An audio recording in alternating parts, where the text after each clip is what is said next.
Another episode of Facecheck on the way. Digon, Dom, LS here to break things down.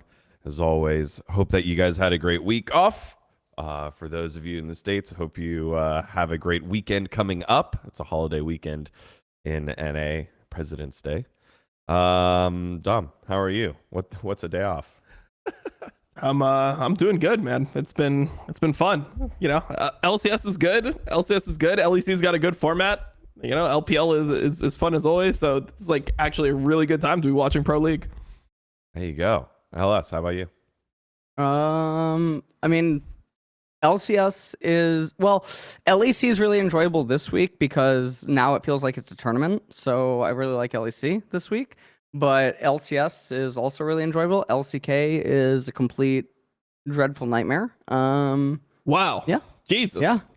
LCK is actually like, I actually genuinely dread watching it in its current state. It's not enjoyable.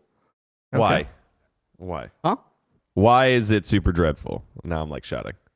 No, I mean it's super dreadful. If you think that the drafts are repetitive in any of the other regions, you have no idea what LCK is like. It is LCK is the most repetitive drafts, the most repetitive gameplay, the most bland, pretty much everything that you can imagine. But then it's like even more insufferable because the region doesn't have social media and doesn't have like analysts or anyone. So also having to watch their runes and items make absolutely no sense every single game that they load into. It's like, it is, I don't know. If there is a way to give someone dementia, I think that it can, you know? Pretty good. Okay, well, that's weird to hear that the LCK is repetitive enough that it's making a lot of mistakes. I think I did see one of your tweets about you're like, was it a champion? Was it a champ that you're like, oh, they learned this? They must have learned this from the LEC because no one else has played it. And then the next game, team. Canyon built Chainsword. Yeah. Dude, oh my. Did you see the numbers on it too? So I had Chakras like tweet out some of the numbers of these Oblivion Orbs and these chain swords, and it's like, all it should take is one person in their fucking org to just like show the screenshot to the player, or like do it themselves, right? That's all it should take. I think the thing that's weird about it on 13.1b, which LCK is on, or like LCK actually I think hit first, was that like their Black Cleaver is just buffed. So even if like before you're like, you know, like Chainsword is cheaper and I just kind of like want to get my item faster so I can move towards my mythic, even if you had that argument before, now you see Cleaver and Cleaver just gets like essentially the effectiveness of a 300 gold buff. And then you just still are not buying Cleaver when Cleaver is buffed. That to me is super weird because now I don't even know what the argument is anymore. Whereas before I thought it was like a gold argument, like the price of the items, like the price of the stats being close enough that they didn't really value the like haste passive on Cleaver as much. Right. But that's not even an argument anymore. So yeah, I actually don't know why people still like Chainsword. Yep. The other thing I saw you tweet out, Dom, was talking about, or I guess both of you guys talking about ganking over pacing junglers or farming junglers. What was the example that was there? I mean, there's just sadly no downside to fast-paced playing anymore. Junglers can basically run onto lanes 24/7 without actually losing much because the gained advantage through excessive ganking in every way outshines the individual advantage a jungler can get by farming. True. Is the comeback mechanics, yeah? The comeback mechanics of just being behind and then you just get more experience when that happens? Like, I'm not fully sure of how the mechanic works. Yeah, I mean it's pretty much that. Like the thing that's such a joke is how much experience you gain from camps when you're ahead compared to before. Because like this is what people always say. Like they're like, oh, jungle is really broken when people can farm and actually like become ahead of the pace of the game. Like jungle's super broken then. But if you make jungle, like, the camps not mean anything, nice. You just end up with a meta where people are just running onto lanes and just actually just ganking 24/7 because they don't feel like they're ever getting behind. If a Sejuani is going to make these plays and they're like, okay, maybe I'll be down a little bit of gold, but I'm going to be even levels, they're not going to actually care, and they're going to forego that experience in their jungle, or that gold in their jungle, because they don't need as much gold to actually be relevant in the game. But when you're actually just like able to like be a 30 CS lead, like 4 kills up, all this stuff, and you're actually just even levels, it's like you feel like, what's the point? Like, what am I fucking doing these camps? Like, what am I actually doing here in this game as a jungler? I mean, I think that this is the thing that people don't like about jungle. It's not that jungle is weak. It's that jungle is just fucking super lame to play. Like, getting an advantage, like shitting down someone's throat in the jungle is like not really possible anymore. It's really hard to jungle diff somebody so hard that they won't be able to be relevant in the game, which is something that used to be huge for junglers. It would be just like strangling them out. It's like, oh, you just lose the game because your jungler is so far behind because of like his failed ganks, and because I just like did extra camps. I could force him off his camps, and he's just not going to be able to catch up. I don't know. It's just a lame role to play. Like, I think it's such an unhealthy state of jungle. I don't think jungle is bad. It's just really, really unhealthy right now. So why did LSU had the opportunity to talk to devs this week, you posted a video about that, which looks super cool. I wanted to ask, why are we here? Why did we end here? Was it because like solo queue, like the non-pro play gamers were getting gapped by like Master Yi mains or something? Like, why did we end up here? Because it should be that balance. We always talk about that balance of, hey, if the decision cost? I forgot. If you're going to go gank and someone else farms, if you're going to go gank and someone else is farming, you mess up the gank, you should be punished for that. You should be behind. How did we get here where that doesn't equate anymore? I didn't actually ask the question that specifically. I mean, we talked about so many things in that episode, right? That was a 3.5 hour long conversation that we touched on so many different things. The jungle, I'm not even actually remembering the conversation about like the ineffectiveness. They want both play styles to be viable, was something that they did say, which I think that they acknowledge because they are like micro adjusting to trying to make farming more viable, and everything else. So hopefully more stuff comes in future patches, but I mean, I'm not holding my breath for it, you know? Yeah. Okay. Oh. I wasn't sure think if it's a combination. It's also like a combination of things, because the other side of it is that this playstyle is more valuable when like tanks are generally better. So because tanks are able to build Radiant Virtue, and like that item is really fucking strong, and you don't need that many items to be useful on a tank. Also, people are building, like, most of the 80 carries that are being played are like relatively low damage 80 carries compared to what we had before. So when people were playing Aphelios, Jinx, these types of champions, it didn't feel as good to like play a Sejuani and have 2 items at like 35 minutes. But when people are playing the on-hit Varus or poke Varus, or they're playing like, even Ashe with Heimer, or they're playing Lucian with Nami, when they're playing these types of 80 carries, like, you actually feel way better in a game on 2 items as a tank. So I feel like all these things working together just makes it so it's like the state of the jungle, it's the strength of picks in like relation to the meta. I mean, I think it's all these things that are combining into like what we're seeing. Mm-hmm. On that front, why aren't people playing like Jinx then? Why did we go away from these bigger? Well, because they think they can't lane it. Probably one, they can't lane it, and 2, like the Infinity Edge like buff, now it's at 2 items instead of at 3, and that seems to be, that sounds like a Lucian. That sounds like a Caitlyn, right? Get ahead, and then you can just kind of blow things up. Okay, anyway, those were just some things that I had seen and thought of as the week kind of went through. But thank you for sharing and diving into that, guys. Let's dive into the LCS. Week 3 in the books. It was a very big one. At the top of the table, you had, I think I was sitting in the media room, and it was bangers all week. One of the general managers said that, or bangers all Saturday at least. FlyQuest had both 100 Thieves and Evil Geniuses. Cloud9 and Evil Geniuses did battle as well. We had TSM versus C9. We had TSM versus CLG, one of the most quiet El Clasicos that we've had. Golden Guardians rifled off 2 wins. Immortals won again, which made a 2-win streak, and then Dignitas still struggling, CLG still struggling. What jumped out at you this week, guys? Let's start with you, LS. I mean, I think Dignitas's like continuous downfall is just going to be really, really, really problematic. So I mean that immediately just jumps out. They're not managing to do anything right. I think like 100 Thieves, Bjergsen actually looked a lot better in some of the games than I was expecting. Cloud9, I mean, I tweeted out, right, that I was still really worried about it, because I think that Cloud9 is less equipped this year just because of all the changes that they've actually had. Even if like we acknowledge that Diplex is a better player than Jensen. I think that from seeing all their drafts now, 6 games in a row, but also like even like Vigar, you know, some of his I really don't know what to think of it.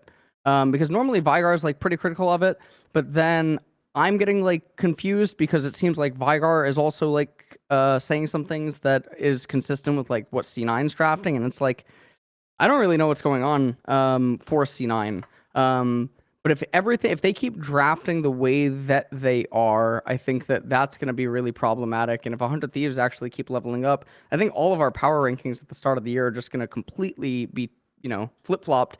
And Team Liquid, they're looking a lot worse than I would have expected. I ponder if they're like near implosion with some of the personalities that are on the team. Let's start there then, Dom. TL, we're not halfway through the split yet, but they still feel like they're figuring things out that they shouldn't have to. Also, I think we got to wonder what's happening with the rookies as well.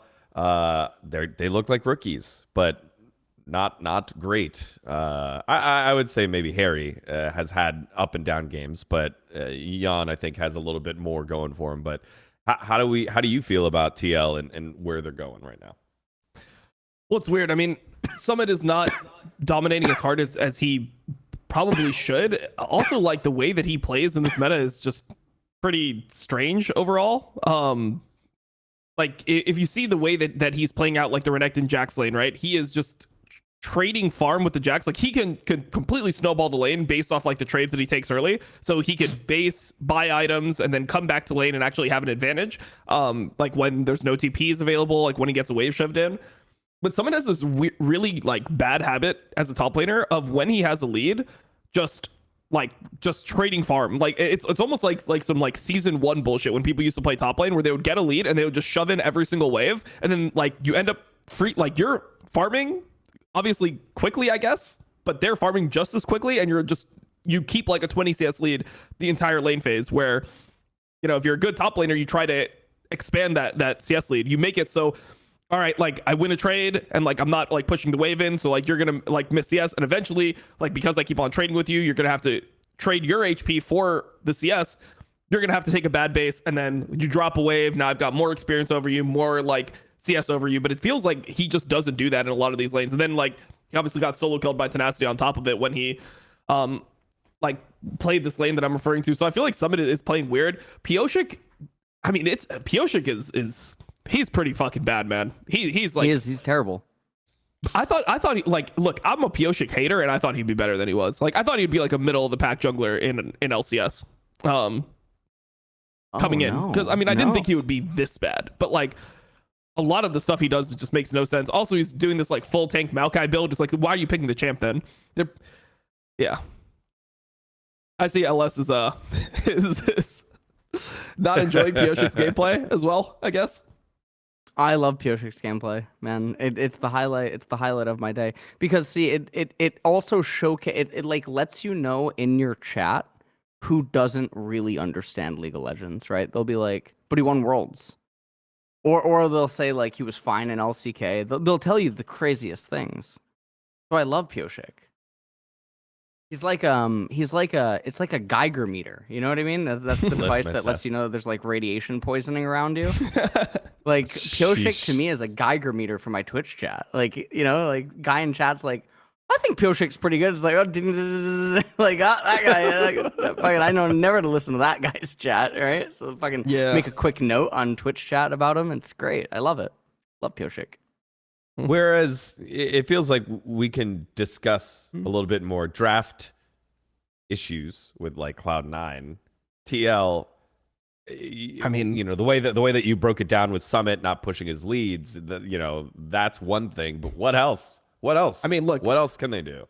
The 3 real Koreans, right? Like the three Koreans from Korea are not performing close. Like none of them are performing close to what you expect. Is building fucking Shurelias on Sona, please.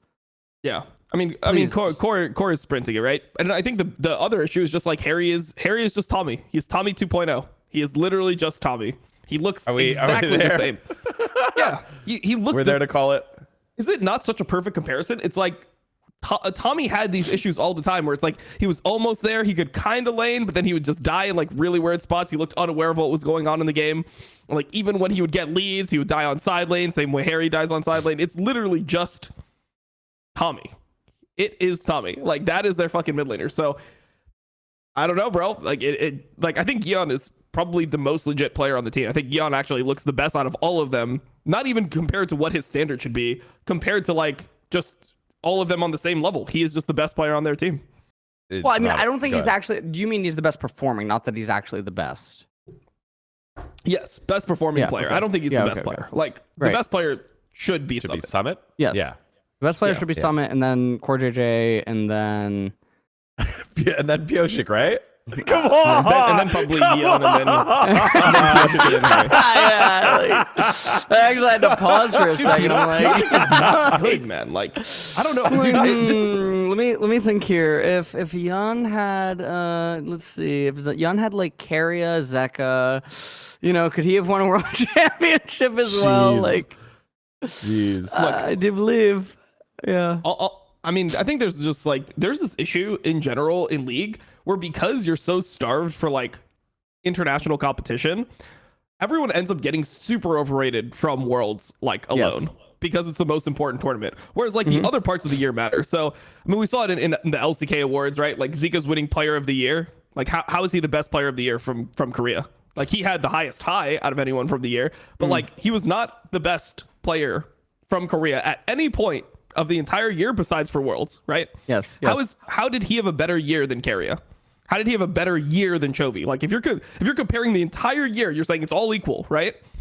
Like I mean, maybe you weight Worlds slightly, but I mean, if the beginning of the year matters at all, like he's just not Player of the Year.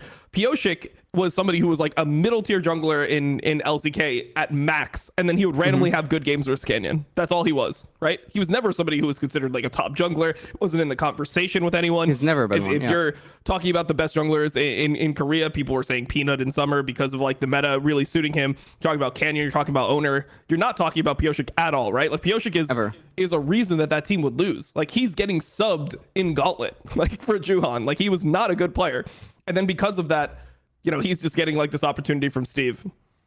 Yeah, but Mr. Dom, it feels like being a middle tier LCK jungler coming to the LCS, you would slot in at 3, 4 at least. That's what I would assume, right? Yes. And that I think. I mean, it depends on how you're a middle tier jungler. To be honest, like I don't think that all middle tier junglers are like created equal. Because the thing about LCS is like smurfing, right?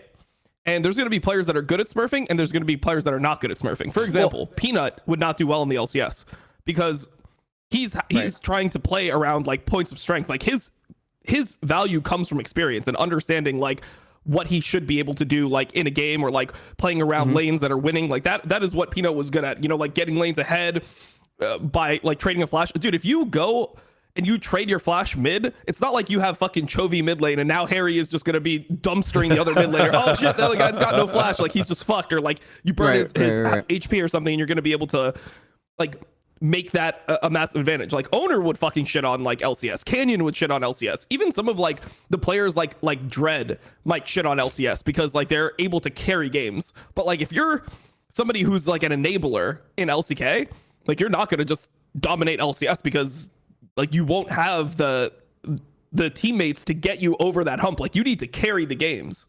Got you. Thank you for that breakdown of that. Just because I think that's where a lot of the Geiger meter fans are having their takes there.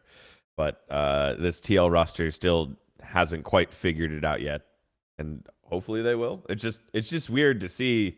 I think as the three of us already and everyone probably already has, like just to see like Summit, who ran through everyone literally last year, just not do that this year, and if anything has been left to dry a couple times and has inted a couple games or ended up looking like having a scoreboard that inted.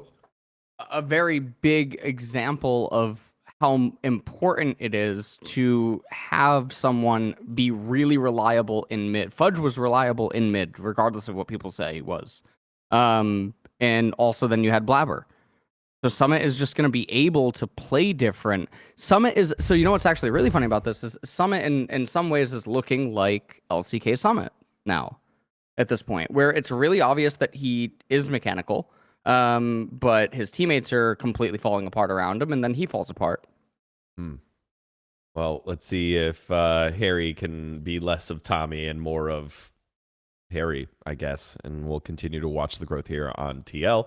Let's move to another blue team that had a pretty, I think, I don't know how you judge this kind of week. It was Evil Geniuses. Evil Geniuses played against FlyQuest, and it felt like they, out of the two games that FlyQuest played, they had the lesser of the two. 100 Thieves and FlyQuest really like went back and forth. Evil Geniuses, they fall against FlyQuest, but then pick up that scrappy win against Cloud9. The Tristana pick for JoJo in the mid lane, just continuing to outscale. It was JoJo outscaling with the Tristana against the Gwen on the opposite side, but there weren't quite the same amount of tools. How do we feel about the best of the rest in EG, Cloud9, and 100 Thieves?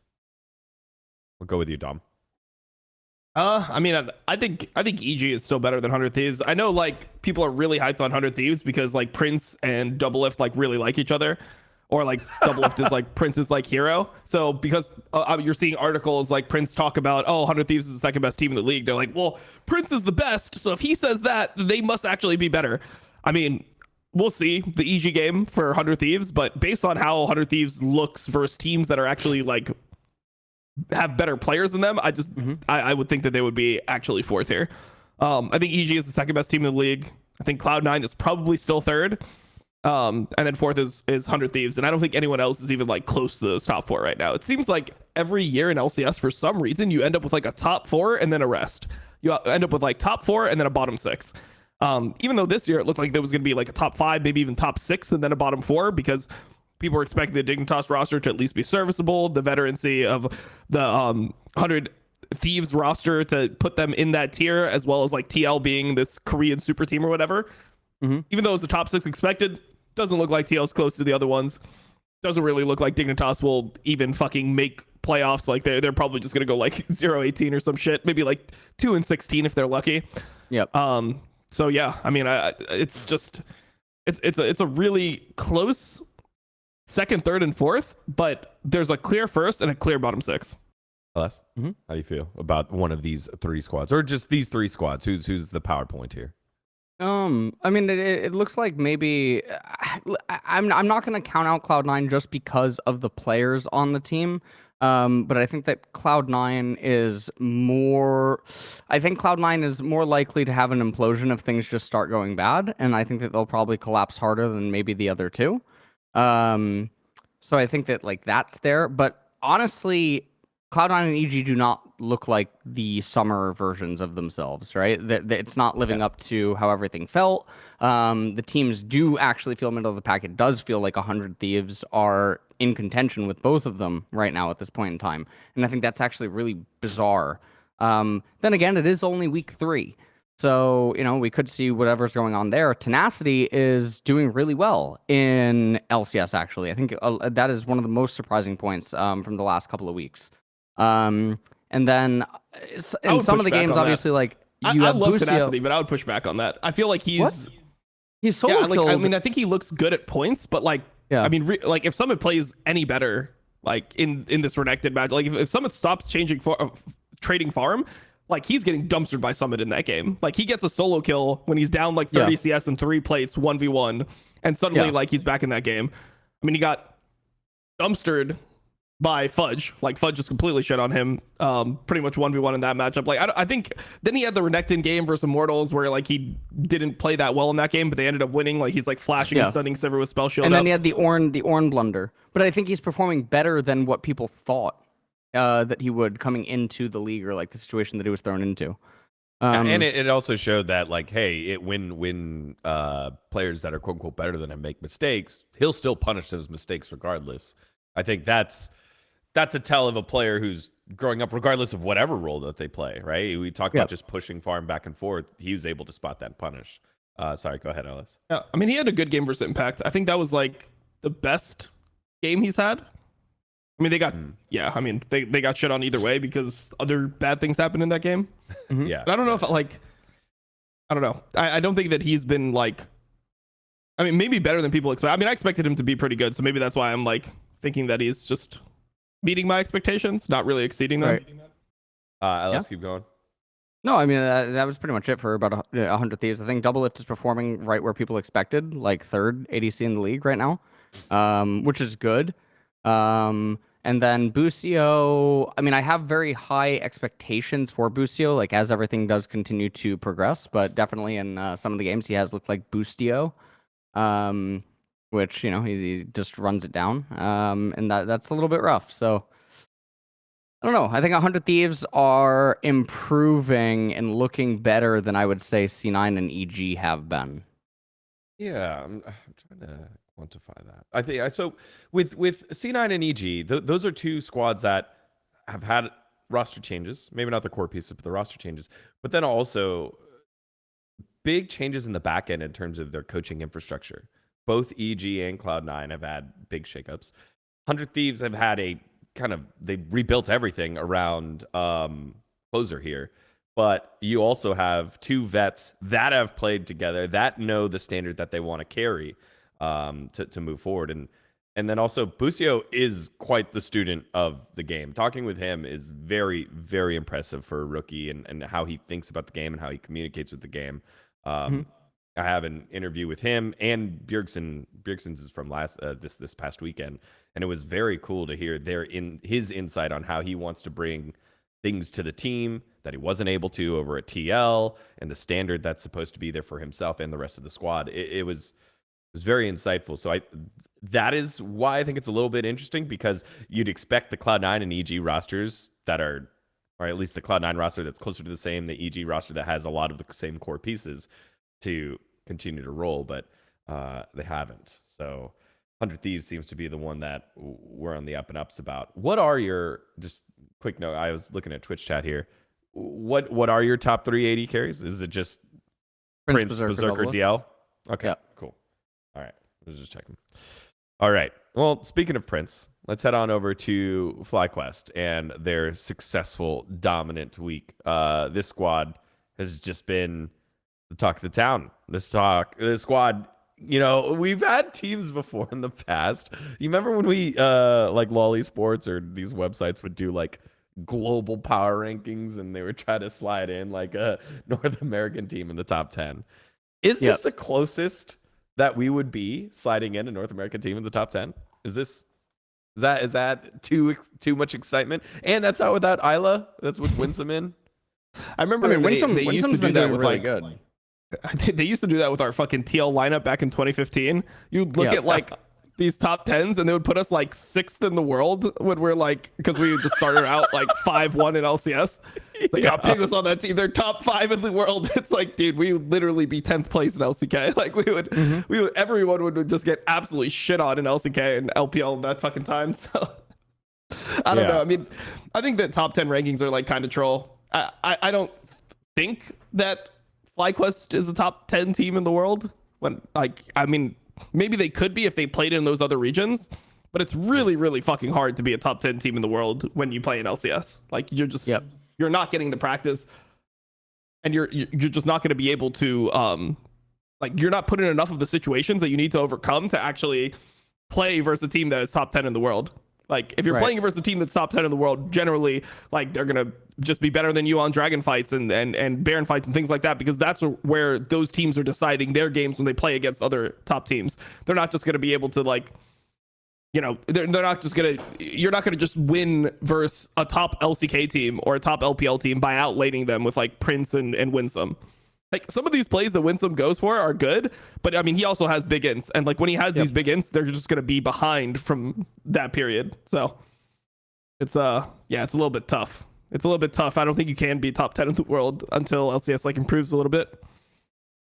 I'm scrolling right now. I found it. I found the articles on ESPN. They're still there. So if you just search it, shout outs to Emily on the broadcast now and Tyler Fionn on Fire, who works over at Riot on the narrative side. But they Jesus.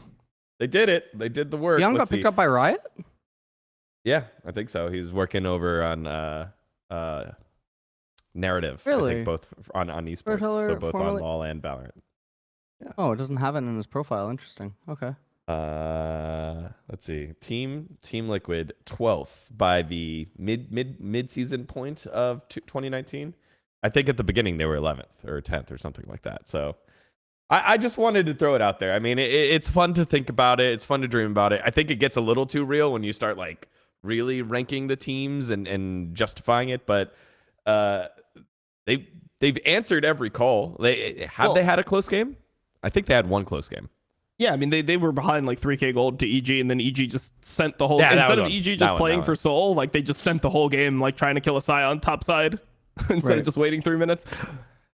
I mean, yeah, they've been playing well. I just don't think that it's that easy to become a top team in the world from LCS. I think it's really hard. Like, for example, I've been watching like Nong Shim play, right? And Nong Shim is like 1-6 in LCK. I actually think that would be a pretty close series. Like, if Nong Shim played against FlyQuest in a best of 3 right now, I can see that going either way. And that's a team that is like 1-6. Like, if you see the way that Nong Shim plays the game, it's not that bad. Like, and when you're playing against top teams and you're actually losing, you learn a lot more than if you're just like stomping teams that can't lane with you. That's true. That's true. And that has always been an issue here in NA. Just not being able to lane and punish, and then you can't get to the next level of if they do this, then this is how we get the leads and whatnot. Okay. Well, what in terms of FlyQuest is next then? Like, is it who will stop them? LS. What will stop FlyQuest? Obviously, they're super weak this week. Maybe it's the fact that there's back-to-back because the matches will start on Wednesdays. Like, what is it? I mean, I think that like if they get a really shaky draft, which I actually think that they had. What draft was The it? Aurelia draft?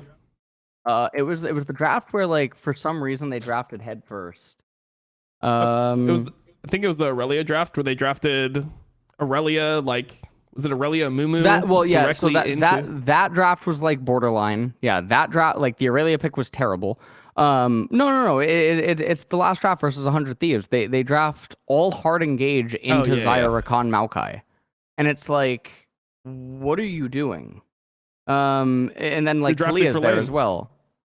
I mean, the Silas pick was also. I mean, I think if like they draft like this and they have a bad early game, a couple mistakes happen, I think that they could drop a game.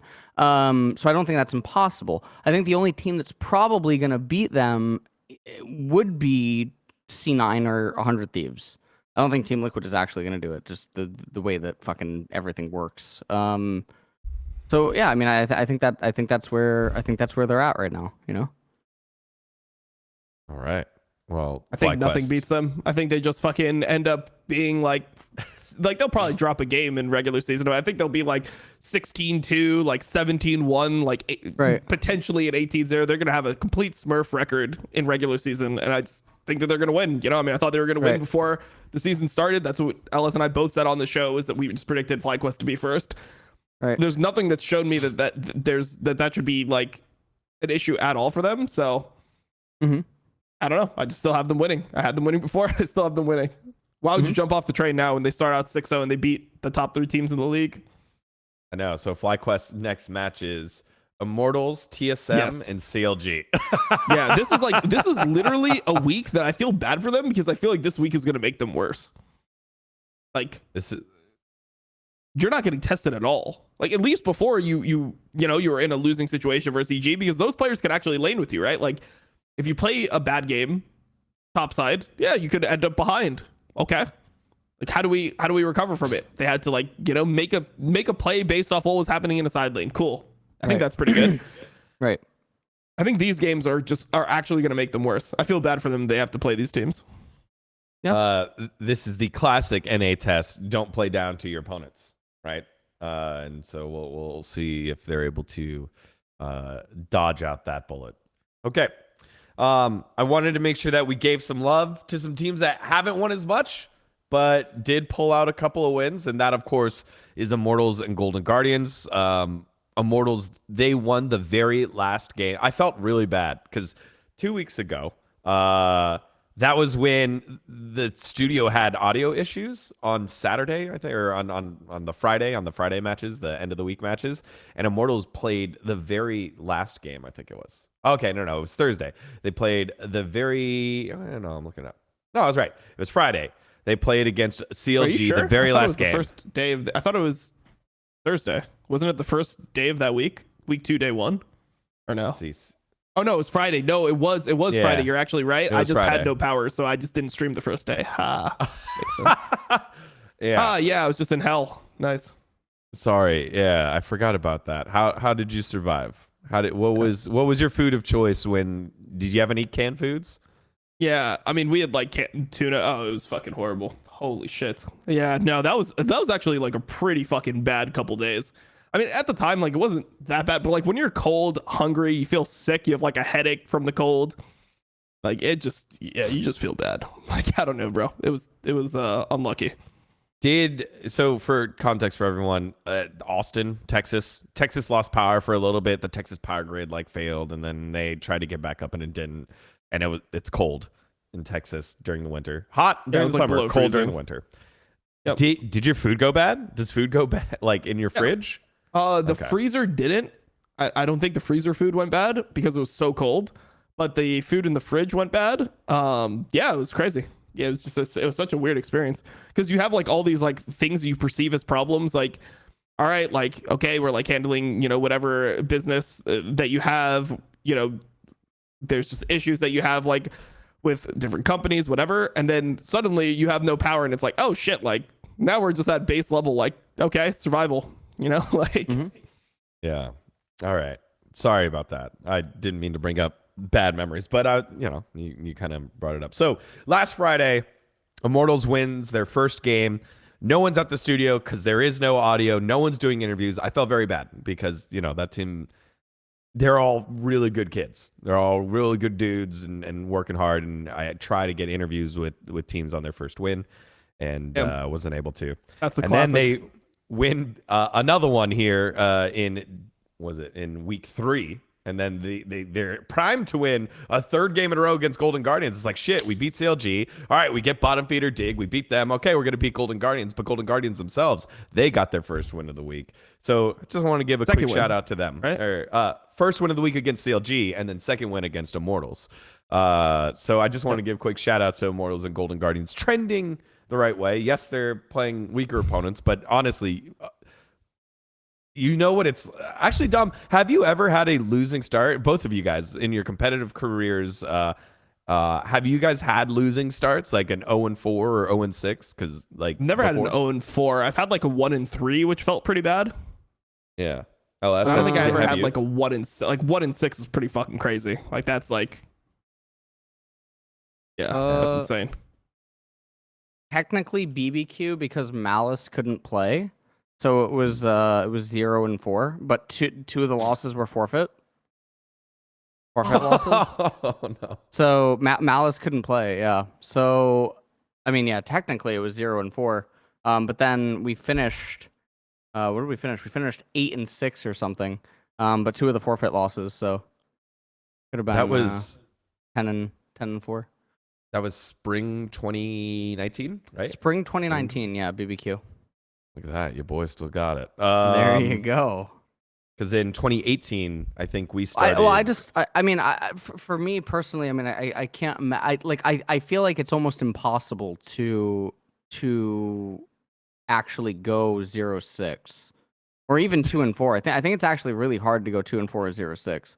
Like something like the lead up to the practice 1 month before LCS, as well as everything that's going on. I think it's so hard because this means that you're also losing to other bottom tier teams. You know what I mean? Like you're not just losing to the top teams at that point, which is why I think it's impossible. I think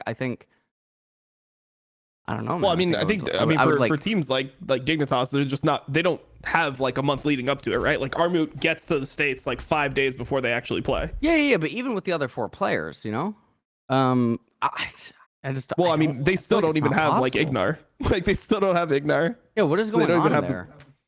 Ignar. Like, they still don't even have their starting lineup yet. I don't think it'll matter, but yeah. No, it's not gonna matter. He's gonna implode as soon as he gets. I mean, he probably already has imploded. Okay. Not even on Twitter. Well, I just don't understand how Ignar can have such a big visa issue when he's like played here before a lot of times, you know? His age. His age? Yeah, he's going on 27. So the military is basically the military. So when you have never done military yet, Korea issues visa passports that only last they last anywhere from 24 to 30 months. And not a lot of people know this. So the expiry date is like very soon. And then in order to get an NA visa, your expiration date has to be longer than a year. So sometimes you have to go and remake the passport, and then they're like, well, why are you remaking the passport to get another 3 years? You know what I mean? Like, and at his age, the government can be like really weird. And then there can be all these like other things that could possibly be going on, but who knows? That's pretty interesting. I was thank you for the insight on that process and the difficulties that Dig are facing. But I love you guys so much that you're both oblivious to our Golden Guardians team was not only 0-6, we were 0-7 before we got our first win against 100 Thieves. Yeah, but that which was is like, why I wanted to shout it out. Didn't you guys like? I remember hearing like stories like management like didn't even have fucking computers like at the gaming house. You guys had to like go to Riot to practice. No, that's not true. We did have to go to Riot one time when the internet dropped, but no. We had the PCs. Everything was set up. The big issue that happened. Again? Yeah, he's playing at UT Dallas, collegiate. Wait, Deathly is back? No way. No fucking way, dude. Wait, Deathly is back. He's doing it. Yeah. Wait, Deathly's verified on Twitter? What? This is a legacy verified account. It may or may not be notable. Well, thank God for the last sentence. That's kind of fucked up. No, it says it for all of us. Dude, he's notable to me. Give him his fucking check mark, bro. He go played LCS get for your, like 8 years. Go get your UT Dallas Comets jerseys now over at UT Dallas Esports.com. I made that up at their Twitter, I guess. Shit. Wait, he plays with Plux as his support? Oh, it's fucking doomed. Holy shit, he plays with Plux? He just keeps getting unlucky, man. God damn, bro. Jesus. I love it. Yeah, great. So shout out to Golden Guardians and Immortals for not going 0-6 and getting their wins this week. Unfortunately, that means we got to talk about the teams that are slumping. Dignitas and CLG. We talked a little bit about Dignitas there. We always talk about Dignitas, but CLG for game loss streak. What? Go ahead, Dom. Well, I mean, I was just gonna say you did the standard meme about Immortals where it's like they're all really nice guys. Like that is just what you say about teams that suck. It's like, yeah, they suck at their job. Like they're supposed to be professional players. They're supposed to be like winning games, but they're good people. Like it's like that is just the classic finding the thing to be positive about. Well, nice. Okay. If we want to dive into it, like Revenge has had the opportunity to carry multiple times, but I think that his team just doesn't help him carry, right? It's like we've hit this already. We've hit this so many times. Also, it's difficult, I think, for Fleshy right now with a lot of the tragedy that's happening. I think that's Turkey. cope. I mean, obviously, I feel bad that there's like stuff like happening in his home, but like he didn't look good before that. You know, like his first week was probably worse than he's playing now. So I don't know if we could just like give him a pass for the last week because of like a tragedy happening in his home country, even though that does like suck. Completely. Yeah, it super sucks. And you know, like him. Or like they weren't a closer. They weren't available for interviews. They didn't want to do interviews. For post game interviews at least for media. And respect. You know, you understand why, but I don't know. I just wish that. What more can we talk about with this Immortals roster? What more can we do? I mean, it has to be Revenge to carry. Is a Blaze Olive going to be the one that carries? No. I mean, you can just talk. Yeah, I mean, they do just suck. But I mean, yeah, I mean, I think that the thing that's so weird about them is apparently they're not even a bad scrim team. So they have this like mentality where, you know, Kenvi is like now kind of playing carries. Like he kind of was playing some carries. Now, like he's playing some Graves, some Kindred, whatever. But that's not apparently like working either. So it's weird to me to watch Immortals play because they have a bunch of players that are veterans at this point, right? Like they don't have. I mean, I guess you could kind of consider Kenby a rookie. Yeah. You know, but he's been playing competitive for a long period of time. So somehow other rookies are able to come in and play better immediately. Maybe it's because they have better teammates.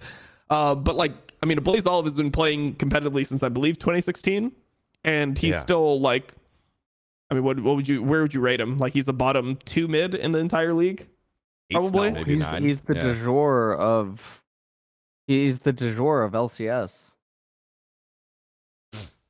Doesn't sound good. I mean, it's not good. I mean, you watch LEC. Yeah. Wait, where do I have a Blaze Olive? So yeah, I mean, I have out of 19th. all of LEC and LCS, and if 20 I were teams. to include Nemesis, I have a Blaze Olive at 19th and du jour at 20. Okay. Wait, So who's I think 21? Well, so if we included Nemesis, du jour would be 21. Oh, okay. All right. Yeah. Does that make Who's sense? 18? Yeah. So Okay, Blaze Olive, fair. I think, is the worst mid laner in LCS, and then du jour is the worst mid laner in LEC. In the West. Blaze Olive is the worst mid laner in the. Or No, you mean du jour? du jour. Yeah. He is. All right. Is it Dajor? All right, whatever. All right. It's Dayor, actually. Dayor. Yeah. I purposely, I mean, Yamato always calls him Christian Dayor, you know, the Pop Face. Smoke song. No? Yeah, Anyone? yeah, Okay. Yes. All right. Bunch of fucking All right. boomers here. Let's close it off here. CLG Dignitas. So we dug into Dig a little bit. Ignar not really coming through. The team not quite gelling. Drafts are kind of confusing. Tweeted recently, the head coach tweeted recently that, you know, hey, these guys have been working super hard. Ilias, let me see if I can pull it up. Of which team? Dignitas? Yeah. Yeah, I'm looking for it right now. These guys have been working super hard. Yeah. Wait, I mean, Dignitas just sabotages their own. Like, there's no sympathy for the Dignitas organization. Like, I feel bad for like some of the players, but I mean, just look at like their history of moves, right? Like in Okay, the last what 2 did he years. say? He said, it sucks being 0-6 despite our efforts on showing a better face this weekend. We didn't manage to get those wins. We will work harder and harder. The group deserves more, and we'll try our hardest to reach. The split is not over yet. Just coach, you know, that's coach talk, and he has to go out publicly and say something. I'm gonna just copy paste it. I'll just tweet this myself for every single team. Like it's just saying nothing. Like I know they're supposed to tweet stuff like that, but Yeah. saying it's literally saying nothing. Like you went and you imported Armut. Like you got the fucking goat Hoon right there, and you went and you imported Armut. Like what? I mean, they imported Blue and Armut. Those are two of their last like 3 imports that they've had. I mean, True. it's just I like feel they're bad sabotaging for themselves. whoever. I feel bad for whoever's being pitched these imports and then saying like, okay, because the people that do the pitch go through the not the PR, but they go through like the fucking PowerPoint presentation and like convince the person that doesn't know any better. I feel really bad for that person. You know, I mean, like, all right, also so like, Gamsu, bro. They had Gamsu play. I forgot that Gamsu even got to play at the beginning Yeah, before so- Hoon. Like, dude, I don't they know. just don't have like any. I don't know, bro. They just have like zero direction, and it just feels like they're like. At that point, why are you even importing? Like, I literally don't even understand what the point of their imports are. Like, they are actually importing. They're importing friends. They're importing friends and like some of the worst players in the Yes. region. Yes. But we get attacked if we say that, so you know you got to be careful because we Okay. can't prove it, right? Yeah. Nepotism, It's not baby. just that he was a coach in TCL and then Blue played in TCL. Wait, and then Armut also played in TCL. Right. I'm not It's seeing not- any it's not. pattern though. Yeah, I'm Actually. not either actually. Yeah. I'm blind. Lastly, I let's- mean, my right eye. Like, okay, so you try to look at it from like the unbiased perspective. In what world was Blue a good import last year? Like, why would you import Blue? Like, he was actually the worst mid in LEC in 2021. So why in 2022 is he here? Like, Armin was known for being a Gnar one trick last year. Like, he was getting kicked from his team for a reason. He's memed. He's Yeah. he's a memed player. It is the weirdest thing in the world. Like I don't know. No, but again, so circling back to what I just said, I feel really bad for the upper management that sit in the room with the person that pitches this. Like, oh, we should import this person. And then the person comes up with a bunch of fucking words that the person who is going to sign off on it can't understand because they don't play League of Legends. They don't know any better, right? This is the problem of experts hiring non-experts. So what ends up happening is, you get roster moves like this. I'm hearing Dig LS. Yeah? No, Dig LS never. in 2024. Dive into that 76ers money, that Verizon money. Yeah? Nope.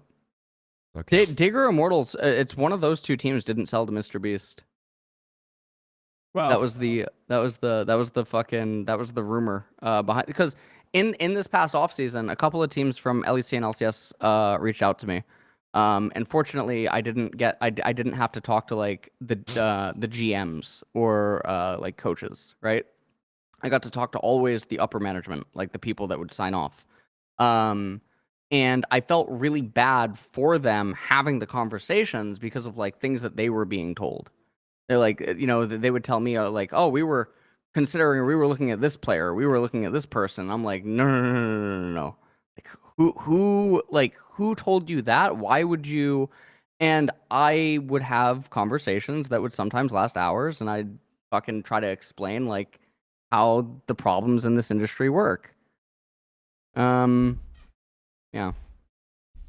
Mr. B Sports. That's what it is. It'll be Mr. B Sports LS. There we go. Yeah, I mean, that would be I'm gonna be gone by then, Digon. I'm gonna be gone by then. I don't know. What does that mean? Jesus. All right. All right. What were you saying, Dom?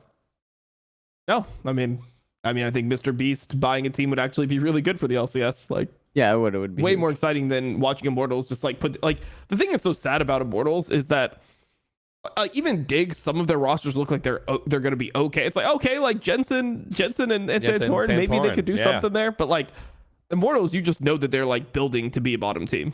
Like they build with the intention of being a bottom team, and it's clear. Like people will say, oh, it's like, they're going with a development team. It's like, who are you developing? Like they're actually not developing anything. They're just getting like people that have been playing for a long time, played for a while in esports at this point, and they have a purely negative trajectory. They're just like putting them on the team. Like, you know what they're doing, and maybe Immortals outperforms our expectations and they get like 9th place instead of 10th. But even then, it's like, who the fuck cares? Like, you're perennially a bottom team, and like no one wants to watch them play. Look at the viewership when they play like the last couple games and Immortals plays.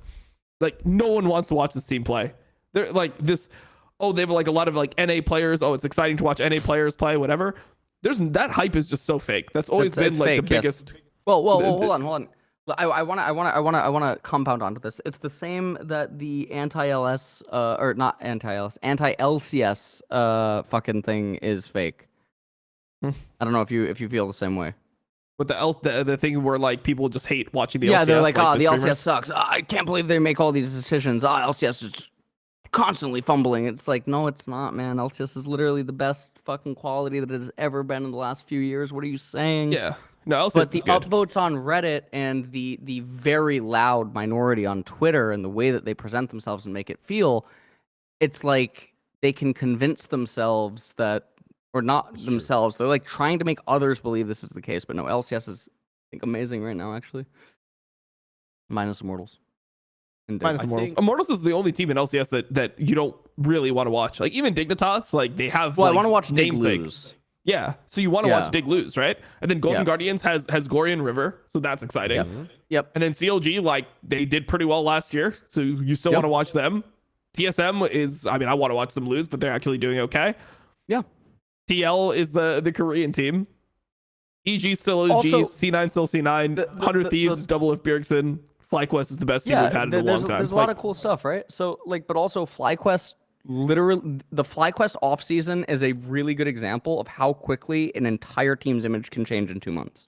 Yes, that's what I was actually thinking about when we were talking about Immortals and selling or like, hey, look, this team is building for a small team, because Golden Guardians had that opportunity to do that when franchising came in. When I was there, we just didn't have the capital to buy those types of players. Like, yes, this year, we've talked about it multiple times.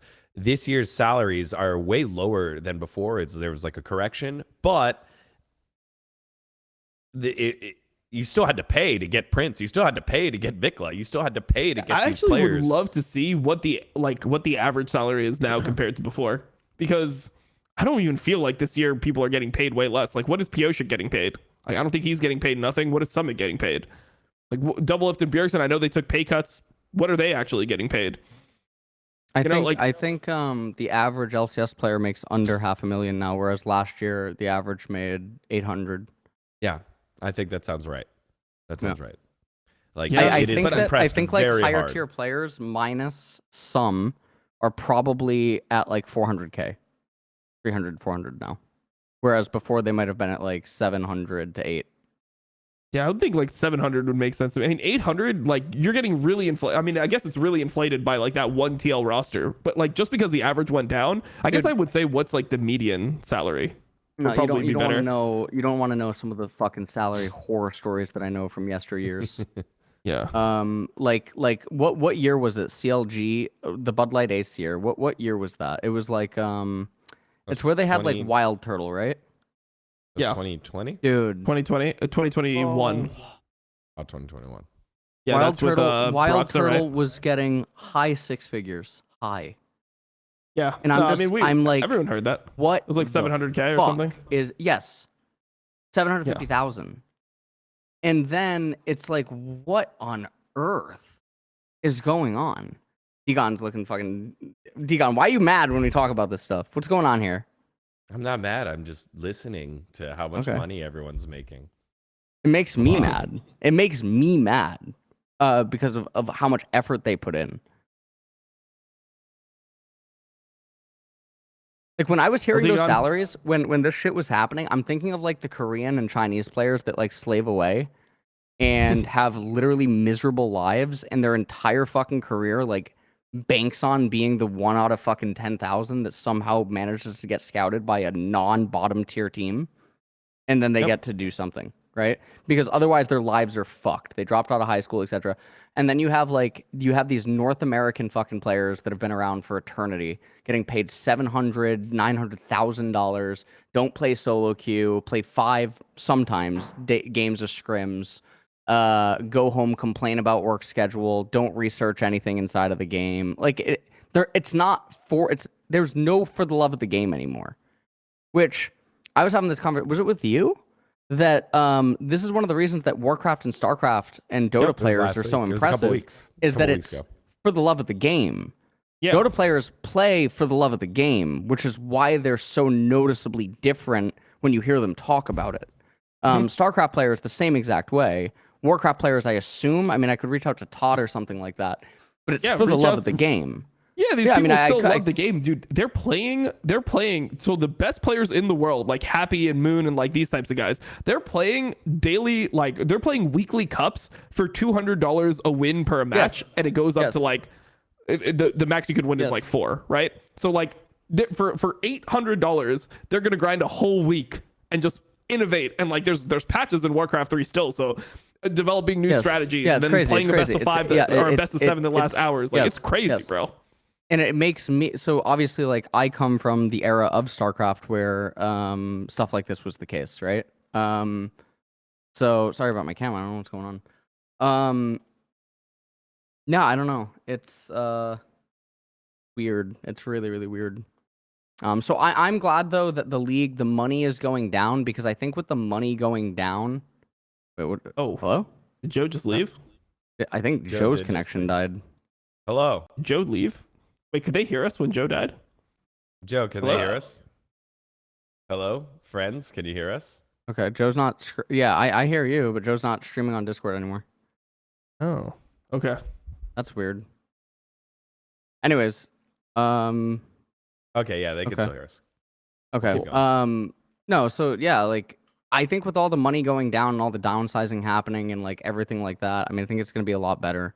Because eventually what's going to happen is you're going to get players that actually care about the game and that aren't just there for the money. And I think that is a brighter future in general, because then you're going to get players that want to do fan interviews. You're going to get players that want to stream, want to interact, want to engage on Twitter. It's like when Degon earlier, when you're talking about like players that don't want to do interviews, it's like, do you not get it? Almost like, do you not get why you're getting grossly fucking overpaid for what level of work you're actually having to do? Is literally because of the fans and because Riot. Like, League of Legends pro players are the most coddled, ungrateful fucking pieces of shit compared to all esports players. They really are. I mean, it's just how it is. They have no idea how easy they have it. Bro, it is pretty easy. I'm not saying that pro players are pieces. Like, I'm saying, like, back in my day, bro, we were fucking the bad ones. Yeah. That's what I mean. Back in your day, you get it. You get it. Back in my day, we flew to Ukraine, all right? Yes. To place top 3 in an IEM and share $3,400 amongst 5 of us and almost fucking die out there in the middle of the winter, all right? Like, you know what Ukrainian winter is, bro? That's back in my day. 5 people to both ways. A two-bed hotel room, dude. 5 people to a 2-bed hotel room. Yes. Yes, bro. The shower. We didn't even have a bathroom. The shower's just in the room. Like, yes. It's just right there. It's like, you have to turn around. It was fucking. It was the hood back then, bro. I'm getting fucking triggered thinking about this shit. Yep. It prepared you for the Texas power outages. Hell yeah. There you go. All right. Well, I think we've hit a ton this episode. This to close out that point, salaries have come down. What a team would need to do if they came in, an organization came in, the blueprints there with FlyQuest. Also they had so many, I think, unlike so many other organizations, Nick Fan still there throughout all of it, allowing some continuity. Shark still there through all of it, through, the changes, right? I think those are the only 2 pieces from last year that helped kind of shape it, along with then Papa Smithy, his networking, his connections.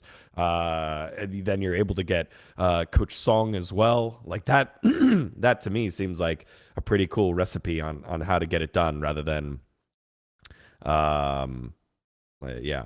So anyway, okay. Let's close it on out, as we always do. It's time for Facecheck All In. It's presented by Esports Bet. Head on over to Esports Bet. Play responsibly. Okay.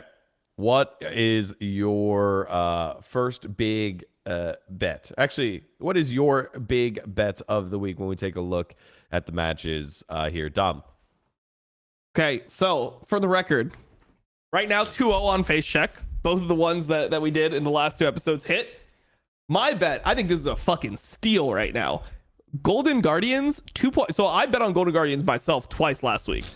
Golden Guardians 2.145 odds to beat TSM. TSM is the favorite to Golden Guardians by like a big margin. Like 1.6 to 2.1 is a significant mark. Like that's, I mean, if you want to put it into an odds calculator, they're saying that TSM is going to win 62.5% of the time versus Golden Guardians, where I think Golden Guardians is literally just favored in the matchup. So that is my favorite bet right now. Like 2.145 seems crazy. I've already taken it myself. I would take it again. Like, I just think that is a really good line for Golden Guardians, who looked good in the last week, right? Like, they looked a lot better now that they've had some time to practice. I think Gory and River are the 2 best players in that game, and they're on the same team. As long as like when you look at the matchups player for player, Licorice doesn't get cleared by solo. So the only way TSM wins is if TSM gets like some insane draft, right? Like, that's the only way that TSM wins. Right. I don't think that that's this likely of happening, at least. Mm-hmm. All right, Golden Guardians with the quote-unquote upset over TSM. What you got here, LS? I mean, I would have the same exact one as Dom. I think that one makes actually the most sense. I don't think that there's anything really too different. I mean, I'm curious, yeah. It's too safe. All right, well, it's safe, but it's actually an underdog. You're taking an underdog. Yeah, it's a safe underdog. I will take a safe favorite here. Give me Cloud9 1.7 against TL at like 2.07. I think Cloud9 is a lot better than TL right now, and maybe they get it right, TL, but you just Cloud9, I think, just I think that matchup there at the end of the week as well seems to be the play for me. So we got 2 Golden Guardians believers here against TSM for a value bet, and then me taking a little bit more sure money with Cloud9 over TL. Those are our Facecheck all-in bets presented by Esportsbet.io. Head on over to the website and play responsibly. All right, y'all. We did it. Another episode in the books. These 2 guys going to be doing LEC, correct? You guys both going to be watching LEC after this? Yep. Yeah, I'm joined by Treats again today. I have a hard out at 5:30 though because I have a Riot meeting. So hopefully it doesn't go to 5:30. I would be very sad if I miss like a final game, but I think it'll be pretty good. Dom, what do you got?